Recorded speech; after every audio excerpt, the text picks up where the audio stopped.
بسم اللہ الرحمن الرحیم الحمد للہ رب العالمین والصلاة والسلام علی سید الانبیاء والمرسلین اما بعد فاعوذ باللہ من الشیطان الرجیم بسم اللہ الرحمن الرحیم۔ حضرت سیدنا اشعث بن قیس رضی اللہ تعالی عنہ کی صحابت، اس کا تذکرہ امام محمد غزالی رحمۃ اللہ تعالی علیہ احیاء العلوم شریف کی تیسری جلد کے اندر کچھ یوں فرماتے ہیں کہ حضرت سیدنا ابو اسحاق علیہ رحمۃ اللہ الرزاق آپ فرماتے ہیں کہ میں کوفہ میں اپنے ایک قرض دار کو تلاش کرنے کے لیے گیا، تو وہاں مسجد اشعث یعنی حضرت اشعث بن قیس رضی اللہ تعالیٰ عنہ کی جو مسجد تھی، اس میں نے نماز فجر ادا کی۔ جب نماز فجر ادا کر چکا تو دیکھا کہ میرے سامنے کپڑوں اور جوتوں کا ایک جوڑا رکھا ہوا ہے۔ میں نے کہا کہ میں یہاں کا رہنے والا نہیں ہوں۔ لوگوں نے کہا کہ حضرت اشعث بن قیس رضی اللہ تعالیٰ عنہ گزشتہ رات مکہ مکرمہ سے آئے ہیں اور انہوں نے حکم دیا ہے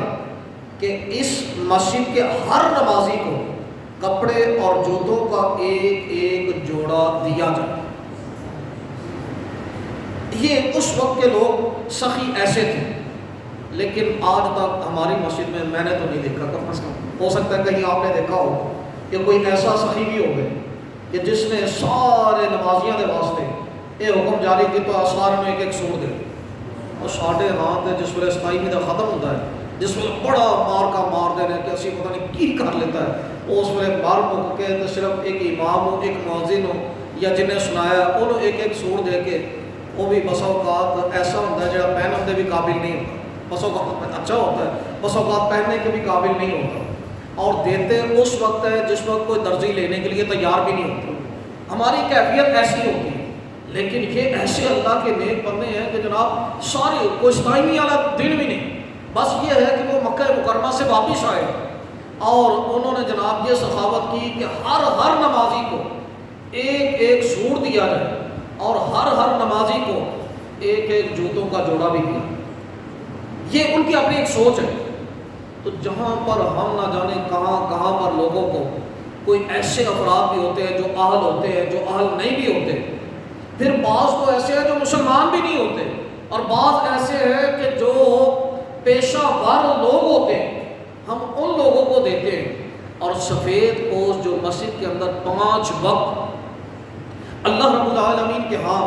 سر و سجود ہونے والے ہیں، نہیں پوچھتے تو ہم اپنے ان نمازی بھائیوں کو جن کے ساتھ کھڑے ہو کر ہم 5 وقت ہو سکتا نماز پڑھتے ہو، ان میں سے کوئی بیمار بھی ہوگا، کوئی قرض دار بھی ہوگا، کوئی کسی مصیبت میں، کوئی کسی پریشانی کے اندر مبتلا ہوگا، جس طرح کے حالات اس وقت ملک کی چل رہے ہیں، اس لحاظ سے کم از کم کوئی ایسا بھی ہے کہ جس نے اپنے ساتھ والے نمازی سے پوچھا ہو یار تیرے کو حاجت ہے نہیں، تیرے کو پریشانی تو نہیں۔ ہمارے ہاں تو یہ بھی صورت نہیں ہے، ہماری عجیب سی کیفیت ہے۔ ہاں ہم وہاں پر دیتے ہیں کہ جہاں پر کوئی اخبار کے اندر، کوئی میڈیا کے اندر ہماری تصویر آ جائے، ہماری خبر لگ جائے کہ جناب فلاں نے فلان اس طرح نماز دیتا ہے، اور اپنی جیبوں میں نہیں نماز دے بھی سرکاری خزانے جو، اور نام اپنا شو کر دیں جناب اسی بڑے سخی ہیں۔ نہیں، ایسا نہیں۔ سخی کیسے ہوتے ہیں یہ ذرا سنیے۔ امام غزالی رحمۃ اللہ تعالی علیہ اسی احیاء العلوم شریف کی تیسری جلد کے اندر ایک عنوان دیا تھا کہ کون زیادہ سخی ہے۔ یہ ایک عنوان تھا، ایک ہائیڈنگ تھی، ایک سرخی تھی کہ کون زیادہ سخی ہے۔ اس کے تحت جو بات ذکر کی ہے وہ بات دیکھیے کیسی ہے۔ جس وقت ایسے لوگ ہوں گے جن کا تذکرہ انہوں نے اس کے تحت کیا تو ایسی صورت کے اندر معاشرے کے اندر افراتفری نہیں پھیلے گی۔ وہ کیا انہوں نے ذکر کیا اس کے نیچے؟ فرماتے ہیں کہ حضرت سیدنا شیخ ابو سعد خرکوشی نیشابوری علیہ رحمۃ اللہ القوی آپ روایت کرتے ہیں کہ حضرت سیدنا حافظ محمد بن محمد علیہ رحمۃ اللہ الصمد وہ بیان کرتے ہیں کہ میں نے مکہ کے ایک شافعی مجاور کو یہ کہتے ہوئے سنا کہ مصر میں ایک غریب شخص کے یہاں بچے کی ولادت ہوئی. اس نے ایک سماجی کارکن سے رابطہ کیا جو ضرورت مندوں کے لیے چندہ اکٹھا کرتا تھا. وہ نومولود کے والد کو لے کر کئی لوگوں سے ملا مگر کسی نے بھی اس کی مالی امداد نہیں کی.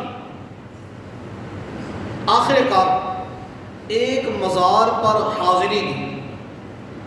جہاں اس سماجی کارکن نے کچھ اس طرح سے فریاد کی،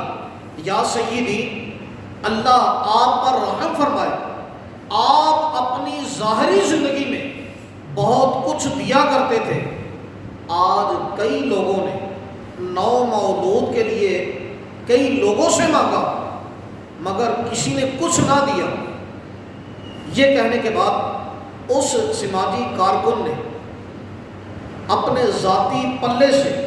آدھا دینار اس آدمی کو دیا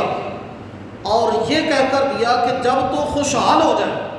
جب تیرے پاس مال آ جائے تو یہ میرا دینار مجھے واپس کر دے. سماجی کارکنوں کی جو صورت ہوتی ہے وہ یہ اپنے پلے سے جلدی سے نہیں دیتے، یہ دوسروں سے لے کر دیتے ہیں. لیکن اگر پلے سے دیا تو اس وقت، جس وقت امام غزالی رحمۃ اللہ تعالی علیہ کا دور ہے، اس سے بھی پہلے کی یہ بات ہے کہ اس وقت کا بھی جو سماجی کارکن ہے وہ اپنے پلے سے اگر دے رہا ہے تو وہ بھی صرف ادھار کے طور پر دے رہا ہے. وہ تو بڑا اچھا دور تھا. اور اس دور کے اندر جو عام طور پر سماجی کارکن ہوتے ہیں وہ اکثر و بیشتر تو خود سمیٹ جاتے ہیں، الا ماشاء اللہ کوئی ہوں گے جو دیانت دار ہوں، امانت دار ہوں، ورنہ یہ تو بیواؤں کی زکاتیں کھا جاتے ہیں، یتیموں کا مال کھا جاتے ہیں. یہ لوگ ان تک پہنچنے ہی نہیں دیتے. تو خیر یہاں پر یہ ذکر کیا گیا کہ اس سماجی کارکن نے آدھا دینار اپنے پلے سے اس آدمی کو دیا اور کہا کہ جب تو خوشحال ہو جائے، جب تیرے پاس مال آ جائے تو یہ میرا آدھا دینار مجھے واپس کر دے. اب کیا ہوا؟ رات ہوئی. جس وقت یہ سماجی کارکن سوتا ہے تو وہی صاحب مزار اس کے خواب کے اندر آئے اور آ کر فرمانے لگے کہ تو اس طرح سے کر کہ ہمارے گھر جا. ہمارے گھر جا کر جو انگیٹھی ہے، وہ جو چولہا وغیرہ ہوتا ہے، انگیٹھی کے نیچے زمین کھود، وہاں پر ایک مشک ہے، اس مشک کے اندر 500 دینار ہیں،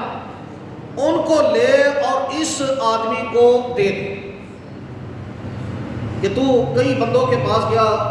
اور اس کو کسی نے بھی نہیں دیا،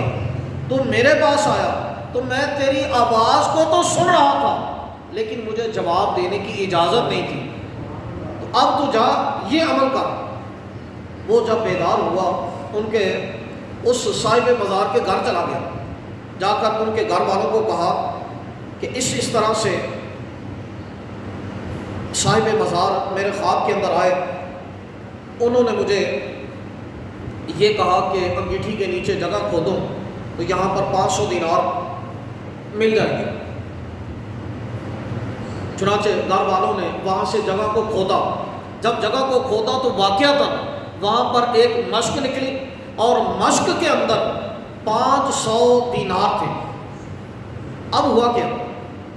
اس سماجی کارکن نے گھر والوں کو کہا وہ تو ایک خواب تھی، خواب کا کیا اتنا ہوتا ہے، لہذا یہ آپ ہی رکھیں، آپ کا ہے. گھر والوں نے کہا کہ جب ہمارے عزیز نے، ہمارے تعلق رکھنے والے نے، صاحب مزار، انہوں نے دنیاوی زندگی کے اندر جب سخاوت کی اور اب بھی وہ سخاوت کرنا چاہتے ہیں تو ہم اس کے اندر رکاوٹ کیوں بنیں جبکہ ہمیں پتہ ہی نہیں. لہذا آپ اس طرح کریں کہ یہ سارے کے سارے دینار جس کے لیے حکم دیا اسی کو جا کر دے کر آئے. چنانچہ یہ ساری کی ساری رقم لے کر اسی نومولود کے باپ کو جا کر، جس کے ہاں بچہ پیدا ہوا تھا، اس باپ کو جا کر یہ 500 دینار پیش بھی کرتے ہیں اور سارا ماجرا بھی سنا دیتے ہیں. اب اس آدمی نے کیا کیا جس کے پاس لے کر گیا؟ یہ نہیں کہا کہ ٹھیک ہے سارے مینوں دے دے، نہیں، ان 500 دینار میں سے ایک دینار لیا اور اس میں سے آدھا اس سماجی کارکن کو دے دیا، اپنا قرض ادار لیا، آدھا دینار اپنے پاس رکھ لیا اور باقی 499 دینار کے حوالے سے یہ کہا کہ جتنے بھی غرباء، فقراء، مساکین ہیں ان کے اندر یہ تقسیم کر۔ اب جہاں پر اس قسم کے افراد ہوں گے تو وہاں پر افراتفری کیسے ہوگی؟ جب وہ غریب ہونے کے باوجود بھی ایک دوسرے کا پاس رکھنے والے افراد ہوں گے تو ایسی صورت کے اندر مارا ماری نہیں ہوگی کہ پڑھ لو آج لگ گیا کل پتہ نہیں لبنا ہے کہ نہیں لبنا۔ لاک ڈاؤن کے اندر بھی یہی ہوا کہ جو لوگ کھاتے پیتے گھرانوں کے مالک بھی تھے وہ بھی جناب اپنے سارے گھر والوں کو لائن میں لگا کر ایک مرتبہ نہیں نہ جانے کتنی مرتبہ لوگوں کا راشن جو غرباء، فقراء، مساکین کے لیے تھا وہ بھی اپنے گھر میں سمیٹ کر لے گئے کہ آج جگہ پتہ نہیں کل لبنا ہے کہ نہیں لبنا۔ حالانکہ جو رب آج دینے پر قادر ہے وہ آئندہ بھی جب ضرورت ہوگی وہ دینے پر قادر ہے۔ رب پر توکل اور بھروسہ کیوں نہیں؟ اور ایک مرغی تو ایسا کرتی ہے کہ جب کسی برتن میں پانی رکھو نا تو وہ پانی پینے کے بعد اس کے اوپر پاؤں رکھ کر اس برتن کو الٹا دیتی ہے۔ یعنی اس کا اللہ پر بھروسہ اس قدر ہے کہ جو رب اب مجھے پانی دے رہا ہے دوبارہ مجھے حاجت ہوگی تو وہ پھر پانی دے دے گا۔ لیکن اے انسان تو اپنے آپ کو اشرف المخلوقات بھی کہتا ہے اور کیفیت یہ ہے کہ رب تعالیٰ پر اتنا بھی بھروسہ نہیں جتنا کہ پرندوں کو ہوتا ہے کہ پرندے بھی جمع کر کے نہیں رکھتے، صبح کو اڑتے ہیں خالی پیٹ ہوتے ہیں، جب گھروں کو واپس اپنے گھونسلوں کو واپس پلٹتے ہیں تو ان کی پوٹیں بھری ہوئی ہوتی ہیں۔